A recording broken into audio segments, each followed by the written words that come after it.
Nous sommes dans la belle région de Farnham. J'aime beaucoup cette région ici. Il y a un cachet spécial. Nous sommes dans la petite assemblée, charmante petite assemblée chrétienne de Farnham. Et ce matin, j'ai intitulé le message « Ils ont recherché le Seigneur seulement après le coucher du soleil ». Alors, je vous inviterai, ceux qui ont leur Bible, à l'ouvrir dans Marc, l'évangile de Marc, chapitre 1, et nous allons lire les versets 29 à 39 pour voir ce qui s'est passé cette journée-là. Alors, si vous voulez ouvrir dans Marc, chapitre 1, verset 29. Alors, je commence à lire au verset 29, du premier chapitre de Marc. En sortant de la synagogue, ils se rendirent avec Jacques et Jean à la maison de Simon et d'André. La belle-mère de Simon était couchée, ayant la fièvre, et aussitôt on parla d'elle à Jésus. S'étant approché, il la fit lever en lui prenant la main. Et à l'instant, la fièvre la quitta. Puis elle les servit. Le soir, après le coucher du soleil, on lui amena tous les malades et les démoniaques, et toute la ville était rassemblée devant sa porte. Il guérit beaucoup de gens qui avaient diverses maladies, il chassa aussi beaucoup de démons, et ne permettait pas aux démons de parler parce qu'ils le connaissaient. Vers le matin, pendant qu'il faisait encore très sombre, il se leva et sortit pour aller dans un lieu désert où il pria. Simon et ceux qui étaient avec lui se mirent à sa recherche. Et quand ils l'eurent trouvé, ils lui dirent « Tous te cherchent. » Il leur répondit « Allons ailleurs, dans les bourgades voisines, afin que j'y prêche aussi, car c'est pour cela que je suis venu, que je suis sorti, pardon. » Et il alla prêcher dans les synagogues par toute la Galilée, et il chassa les démons. Ah oui, c'est vrai qu'aujourd'hui, la croyance populaire aux démons et aux esprits décline beaucoup dans notre société, dans le monde d'aujourd'hui, depuis plusieurs années. Mais néanmoins, les effets maléfiques du démon se font de plus en plus sentir dans le monde d'aujourd'hui, pas vrai?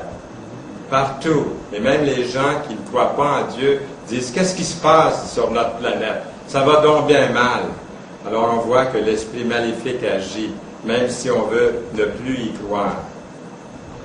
Jésus est déjà dans la 2e année de son ministère alors que nous venons de lire ce passage. Puis sa renommée, la renommée de ses miracles se répand plus rapidement qu'un feu de forêt. Et beaucoup de personnes cherchent Jésus seulement pour voir de la magie, pour voir le miracle, ce déclic. Ça les intéresse au plus haut point. On ne peut pas les blâmer, on est encore de même nature. Si quelque chose se passe à quelque part, on voudrait aller voir, vérifier. Alors, ce n'est pas toujours pour la bonne raison qu'ils veulent aller voir Jésus. Et la même chose pourrait encore se produire aujourd'hui. C'est vrai que la majorité des gens aujourd'hui ne vont plus à l'Église. Merci pour ceux qui sont ici ce matin à l'Église et dans d'autres églises à travers le monde qui veulent entendre parler du Seigneur Jésus-Christ.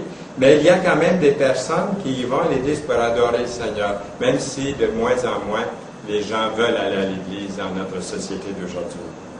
Ils veulent adorer le Seigneur en esprit et en vérité. Dieu est esprit. Et il faut que ceux qui l'adorent en esprit et en vérité. Dans Jean 4, 24, il est écrit ça. Avez-vous remarqué que les gens venaient à Jésus après le coucher du soleil? Est-ce que ça ne vous intrigue pas un petit peu? Pourquoi est-ce qu'ils venaient voir Jésus après le coucher du soleil? C'était parce que c'était à cause du jour du sabbat. Et puis, mais ça illustre bien que très souvent, le seul temps où les gens cherchent le Seigneur dans leur vie est quand le soleil commence à descendre à l'horizon de leur vie. Ou quand le temps devient très sombre. ou quand de gros nuages noirs et orageux viennent assombrir, c'est peut-être à ce moment-là le seul temps où les gens commencent à chercher le Seigneur. Je n'oublie pas ce que mon collègue et frère dans le Seigneur, Noël Aubu, que peut-être quelques-uns connaissent, nous disait. Lui, il s'est occupé beaucoup des personnes mourantes pendant un certain nombre d'années. Il y a beaucoup d'expérience dans ce domaine-là, d'accompagner les personnes qui vont mourir bientôt. Puis il nous a dit, les personnes meurent comme elles ont vécu. Il dit qu'il nous rappelle qu'il voyait une femme qui était mourante, qui était en train, avec ses relevés de banque, de compter combien d'argent, combien d'intérêts elle ferait. Un jour, on m'a demandé d'écrire un article sur l'argent. Et j'ai fait quelques recherches. J'ai trouvé que quand il y a eu un volcan à un certain endroit, puis que toute une population a péri, on a trouvé quelqu'un de momifié, dans un instant, dans une seconde, momifié par ce volcan. La main tendue, couché par terre. Et au bout de sa main, il y avait un vase qui était brisé et de l'argent était tombé. Et puis, il y avait la main comme ça, gelée pour toujours devant des pièces d'or. Il essayait de sauver des pièces d'or alors que le volcan venait de l'arrêter comme ça. Simon et ceux qui étaient avec lui se mirent à la recherche de Jésus dans le verset 36. La phrase « cherche l'Éternel » se trouve au moins 25 fois dans la Bible. Il est dit de chercher le Seigneur en tout temps. Il faut commencer de bonne heure. Et si déjà vous avez l'âge que vous avez, et que vous n'avez pas encore commencé, il est vraiment temps de commencer à chercher le Seigneur. Moi, je l'ai trouvé le Seigneur à l'âge de 11 ans. Et quel privilège! Parce que là, j'avais toute une vie pour pouvoir prêcher sa parole et témoigner en son nom. Donc, si peu importe votre âge, jeune ou vieux, il est toujours temps de chercher dans les bons, dans les mauvais jours, quand votre cœur va bien, quand votre cœur ne va pas aussi bien, de chercher le Seigneur. Dans Deutéronome 4, 29, il est écrit « Tu chercheras l'Éternel ton Dieu et que tu le trouveras si tu le cherches de tout ton cœur, de toute ton âme. » Dans 1 Chronique 16, versets 10 et 11, « Que le cœur de ceux qui cherchent l'Éternel se réjouisse.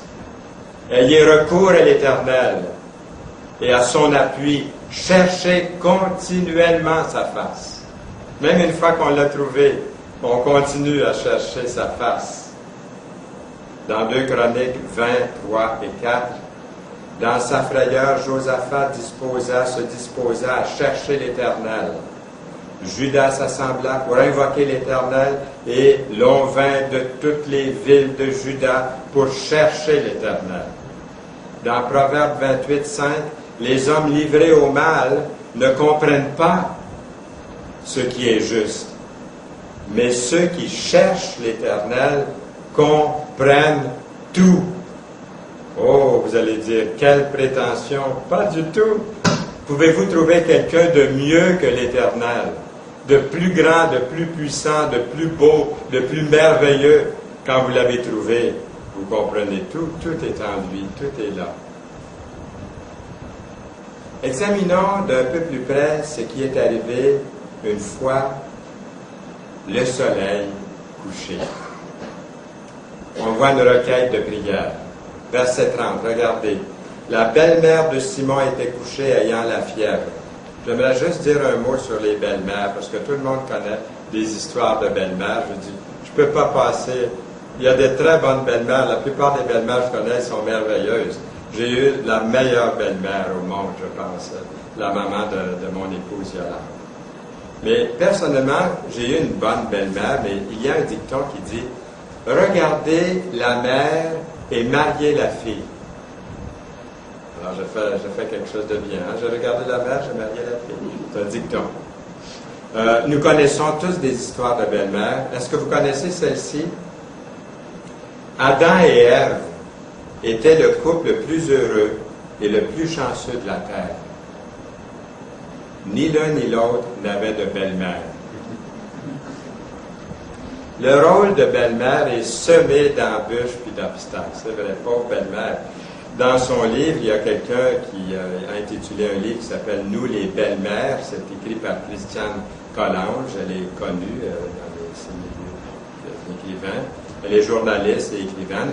Elle défend ces femmes trop souvent incomprises dans nos rapports avec nos belles-mères et avec nos gendres. Elle écrit « Il faut savoir agir comme si on marchait sur des œufs.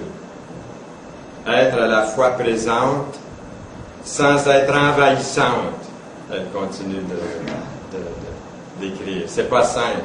Elle ajoute, il y a 30 ou 40 ans, la belle-mère avait un pouvoir social important. Le jugement des parents sur les relations de leurs enfants avait de l'importance. La belle-mère doit apprendre à lâcher prise, même si ce n'est pas facile. Elle continue d'écrire. Et elle ajoute, c'est indispensable. Il nous faut admettre que nous ne sommes plus essentiels l'un à l'autre. Au verset 30, nous lisons, la belle-mère de Simon était couchée, ayant la fièvre. Et regardez bien ce qui est écrit après. Et aussitôt, on parla d'elle à Jésus. C'est pas formidable, ça, de parler à Jésus d'une belle-mère? On voit que dans le plan de Dieu, même les belles-mères sont importantes. C'est merveilleux, il va faire quelque chose pour cette belle-mère. Nous avons toujours besoin de se souvenir dans la prière de ceux qui sont malades, de ceux qui sont moins favorisés que nous, d'apporter des requêtes de prière. Lors des rencontres de prière, c'est bien, mais ce n'est pas très... Ce qui est très, très important, c'est de prier nous-mêmes pour ces personnes-là, pour ces requêtes. Jésus était proche des gens. Les personnes près de Jésus, telles que les disciples, ses disciples, se sentaient libres aussi de lui parler. Il était abordable. Aujourd'hui, il y a des pasteurs dans le monde qui ne sont pas abordables. Hein? Il faut prendre des rendez-vous, puis c'est très, très compliqué. Puis il faut passer par 3-4 pasteurs avant d'arriver à eux. Hein? Je peux comprendre peut-être dans les grandes églises, c'est comme ça. Mais Jésus, qui était vraiment le Fils de Dieu qui était sur terre, il était accessible. Vous ne trouvez pas ça merveilleux? On pouvait lui parler. On pouvait lui parler de leurs besoins, de nos besoins, puis aussi de ceux des autres. On parle d'elle à Jésus. Jésus, on aimerait, je ne sais pas comment ça s'est passé au juste, on aimerait te dire quelque chose. Il y a la belle-mère de Pierre. Elle est vraiment malade, tout ça. Ah oui? Ah, vous voyez, on apprend quelque chose à Jésus. Une puissante réponse de Jésus. Verset 31. S'étant approché, il la fit lever en lui prenant la main. Prendre la main de Jésus. Ça devait être quelque chose, hein? À l'instant, la fièvre la quitta. À l'instant même. Jésus a guéri instantanément la belle-mère de Pierre. Ce n'est pas pourtant toujours le cas avec nos prières. Ce n'est pas toujours instantané. La réponse à nos prières ne se fait pas toujours tout de suite, mais toujours en son temps. Remarquez ce que la belle-mère de Pierre fait aussitôt qu'elle est guérie. Je trouve ça tellement beau. Elle se mit à servir le Seigneur sans délai. Ça, c'est une vraie belle-mère. Hein? Elle met à la table, hein, puis tout de suite, la popote. Quand Dieu répond à nos prières, cela devrait nous porter à le servir. À le servir encore plus, avec plus de détermination qu'avant. Ensuite, Jésus, dans sa grande compassion, s'attarde aux besoins de tous, sans exception. Verset 32, le soir, après le coucher du soleil, on lui amena tous les malades, les démoniaques, toute la ville était rassemblée devant sa porte. Il guérit beaucoup de gens qui avaient diverses maladies, il chassa beaucoup de démons, il ne permettait pas aux démons de parler parce qu'il le connaissait. Bien que Jésus ne soit pas venu seulement pour guérir les gens physiquement, il a souvent été quand même d'un grand recours pour les multitudes. Il a souvent laissé partiellement de côté ses prédications, ses enseignements, seulement pour aider les gens malades, en difficulté. Physiquement, là, C'est beau ça aussi de remarquer ça. Il était venu pas uniquement pour ça, mais il l'a fait. Ça démontre la merveilleuse compassion du Seigneur Jésus-Christ pour les gens, bien que sa compassion principale était quoi? Pour les gens. Les sauver, leur donner la vie éternelle. C'est beau la guérison du corps, mais d'être perdu pour l'éternité, qu'est-ce que ça donne? Voyant la foule, il fut ému de compassion pour elle. Jésus n'a pas visité seulement les grandes villes, vous avez vu, dans un petit village pauvre, obscur, les âmes des personnes simples et pauvres dans ce monde sont aussi précieuses pour le Seigneur Jésus-Christ et doivent donc l'être pour nous aussi que les âmes de celles qui sont importantes dans notre société. J'ai connu il y a très longtemps un homme qui était venu dans la province de Québec, puis il disait que son ministère, lui, c'était seulement pour les gens nobles, les gens du gouvernement, les docteurs, les avocats. Il voulait commencer une église composée seulement de nobles. Il était dans la ville de Québec, et puis il a commencé à contacter ces gens-là. Au bout d'à peu près un an et demi, il était parti du Québec. C'était pas convertissable, apparemment, cette couche de la société. Pourtant, on sait qu'il y en a qui se convertissent parmi les nobles. Très peu peut-être, mais il y en a. Alors, il faut rejoindre tout le monde. Peu importe, riche ou pauvre, noble ou simple. Du temps du Seigneur, il y avait des sacrificateurs, il y avait des lévites, il y avait des scribes sur tout le territoire. Mais eux, il n'y avait pas vraiment à cœur les âmes perdues. C'est pourquoi le Seigneur Jésus avait compassion du peuple, des gens du peuple, qui étaient comme des brebis qui n'ont pas de berger, au verset 34, chapitre 6 de Marc. Aujourd'hui, plus que jamais, encore de vastes multitudes sont comme des brebis dans notre monde, n'ayant pas de berger.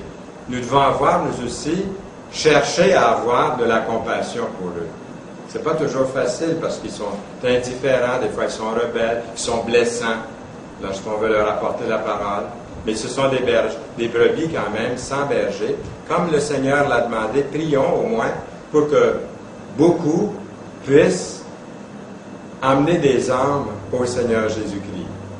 Le plus grand obstacle, c'est peut-être aujourd'hui dans notre société l'indifférence. Les gens sont habitués à tout. Puis ils prennent tout avec un grain de sel. Hein? Ils sont sollicités par la publicité de gauche à droite. Ils entendent l'Évangile, pour eux, c'est du pareil au même. Donc, prions le Seigneur qu'on puisse briser ces barrières qui sont peut-être plus difficiles à briser de nos jours qu'autrefois. Une pratique indispensable au verset 35, vers le matin, pendant qu'il faisait encore sombre, il se leva et sortit pour aller dans un lieu désert où il pria. Simon et ceux qui étaient avec lui se mirent à sa recherche. La façon de réagir du Seigneur devant le stress et comment il a pu maintenir sa force et sa vitalité spirituelle était quelque chose qu'il a pratiqué dans des périodes d'intense activité, mais aussi dans des moments de repos. Qu'est-ce qu'on voit? Nous devrions débuter nos journées étant conscients de la présence du Seigneur. Nous devrions prendre ces instants pour prier. Nous devrions choisir un endroit aussi, un endroit régulier. Quand on a un lieu, on prend l'habitude d'aller là. Il sortit pour aller dans un lieu désert. Verset 35. Il y a des exemples d'un lieu de prière dans la parole. Il y a plusieurs exemples. Abraham, dans Genèse 18.1, l'Éternel lui apparut parmi les chaînes de Mamré. Représentez-vous un peu la chaîne, les chaînes de Mamré. Comme il était assis à l'entrée de sa tente pendant la chaleur du jour.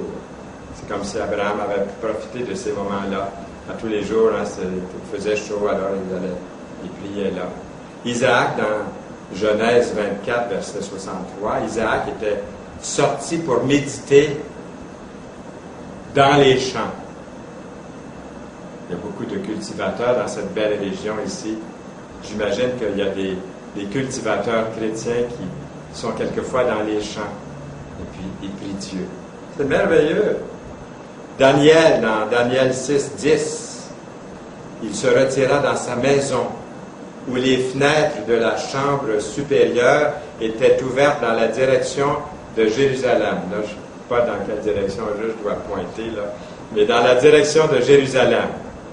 J'aurais dû me préparer, regarder une carte avant, je vous aurais directement pointé vers Jérusalem. Mais là, on ferait ça après la réunion, hein, on trouvera Jérusalem. Mais c'est pas là, la question, c'est de...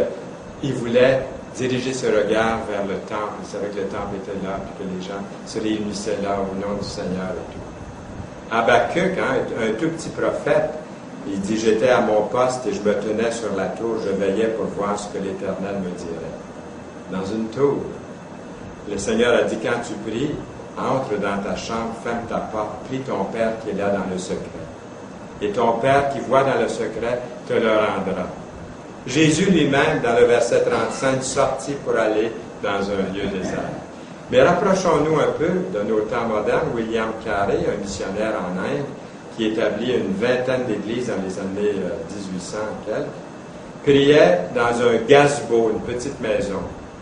Dès Keesman, que j'ai rencontré, qui a écrit des livres sur la prière, il habite à Los Angeles. Un jour, j'étais chez lui, et puis il avait lu dans son livre qu'il y avait une petite chapelle dans sa cour, puis que j'avais vu ça dans un livre avant d'aller là, avant d'aller chez lui. Alors là, je me trouvais chez lui. Alors j'ai dit, je vais faire un semblant d'aller aux toilettes, puis je vais aller voir s'il y a une petite chapelle, comme c'est marqué dans son livre. Alors je suis parti, puis tout à coup, j'entendais marcher derrière moi. Tout le monde m'a suivi, ils ont vu que c'est pas là que j'allais. Je suis passé tout droit dans les toilettes. Et puis j'étais rendu en arrière, je suis allé dans la cour, et il y avait là un cabanon qui avait arrangé comme une petite chapelle. Puis à l'intérieur, effectivement, il y avait un banc d'auto. Puis il y avait une bibliothèque, puis il y avait des bibles, il y avait tout ce qu'il faut.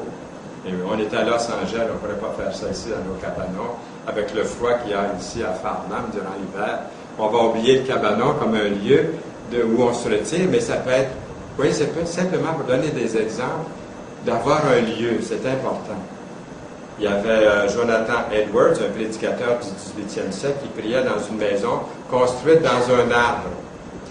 Saint François d'Assise, au 12e siècle, là où il y a de la haine, celui qui a écrit ça, il dit que je mette l'amour, lui, il priait dans une grotte. Charles Finney, un grand évangéliste du 19e siècle, priait dans les bois. La fondatrice de l'Institut biblique Bethel, ici à Sherbrooke, priait également. Je l'ai vu une fois, je l'ai suivi, j'étais petit, j'avais 11 ans, je l'ai suivi dans le bois, elle allait prier. Il y avait un tronc d'arbre, elle a prié là, sa Bible ouverte. Vous avez l'Institut biblique Bethel aujourd'hui. Vous avez, en tout cas, je pourrais continuer longtemps. Il y avait la femme de Charles Wesley. Ils ont eu 19 enfants. Elle, il y avait tellement, elle n'avait pas de lieu où se retirer. Parce que c'était trop, il y avait plus de pièces. Lorsqu'elle a fait, elle prenait son tablier, mettait son grand tablier par-dessus sa tête, puis là, elle priait comme ça, sur son tablier. Elle avait trouvé un... La priorité, verset 37, et quand il lui a trouvé, c'est de trouver le Seigneur. C'est ça l'importance. Quand il lui a trouvé, il lui dit, « Tous te cherchent! » Ça devait être doux aux oreilles du Seigneur d'entendre « Tous te cherchent! » Il faut chercher le Seigneur. « Cherchez, vous trouverez », nous lisons dans la parole. « Cherchez, vous trouverez. » Il leur répondit, « Allons ailleurs dans les bourgades voisines, afin que j'y prêche aussi, car c'est pour cela que je suis sorti. » Et il alla prêcher dans les synagogues, et toute la Galilée, et dans toute la Galilée, et il chassa les démons. Ce que Jésus veut vraiment, pour votre vie, la mienne, ce n'est pas seulement la santé physique, mais c'est surtout la santé spirituelle, la vie spirituelle, la santé spirituelle, une relation stable avec le Seigneur. Sa priorité était d'annoncer que nous devons être sauvés, que nous devons recevoir le pardon de nos péchés. Dans Luc 19, 10, le Fils de l'homme est venu chercher et sauver ce qui était perdu. Il vous cherche ce matin. Et il a permis que vous soyez ici pour entendre sa parole, pour que vous puissiez le trouver Il vous cherche, il désire vous sauver, on vient de le lire. C'est son désir. Vous devez vous reconnaître comme perdu, en besoin de lui. Et venir à lui. Est-ce qu'il y aurait quelqu'un aujourd'hui qui pourrait dire, oui, je suis rendu là, j'ai trouvé le Seigneur et je veux l'inviter dans ma vie comme mon sauveur personnel. Je veux croire en lui. Est-ce qu'il y a quelqu'un qui est prêt à dire ça? Oui, Seigneur. Merci de ton amour pour moi. Merci d'avoir pris ma place de jugement à la croix du Calvaire afin que je sois purifié et lavé de tous mes péchés. Le sang de Jésus me purifie de tout péché. Directement, je ne peux pas vous dire que plusieurs ont été sauvés par ma vie ou mes paroles. Ah oui, il y en a qui m'ont dit, Fernand, j'ai accepté le Seigneur parce que, bon. Mais la plupart du temps, c'est que j'ai semé, un autre à arroser. Et qui est-ce qui fait croire? C'est le Seigneur. Nous sommes tous appelés à parler, à témoigner, à vivre. Ne vous inquiétez pas si quelqu'un va vous dire « J'ai été sauvé parce que tu m'as témoigné » ou parce que... Non, vous l'avez fait, vous avez semé, un autre va arroser. Peut-être je suis en train d'arroser là, mais qui est-ce qui fait croître, qui fait pousser cette semence qui a été mise dans le cœur? C'est le Seigneur. C'est ça qui est important. Continuons à marcher pour lui, ceux qui ont déjà le salut, qui ont l'assurance de ce salut. Et si vous n'avez pas l'assurance de votre salut, s'il y a quelqu'un qui n'a pas encore fait la paix avec Dieu par Jésus, faites-le maintenant et dites-le tout de suite. Le dire, c'est de le confesser. C'est important, lorsqu'on a accepté Jésus, de le dire, de le témoigner. Amen. Amen. Seigneur, nous voulons te remercier pour ta bénédiction que tu veux, que tu désires répandre sur chacun de nous, que tu répands pour celui qui est réceptif à cette parole. Seigneur, nous te prions pour ceux et celles qui voudraient venir à toi, qui n'ont pas encore l'assurance. Nous te prions pour ceux qui ont l'assurance de leur salut, qui désirent marcher à tous les instants de ce jour, de cette nouvelle semaine qui est devant nous, à la gloire de ton Seigneur. Amen. Amen.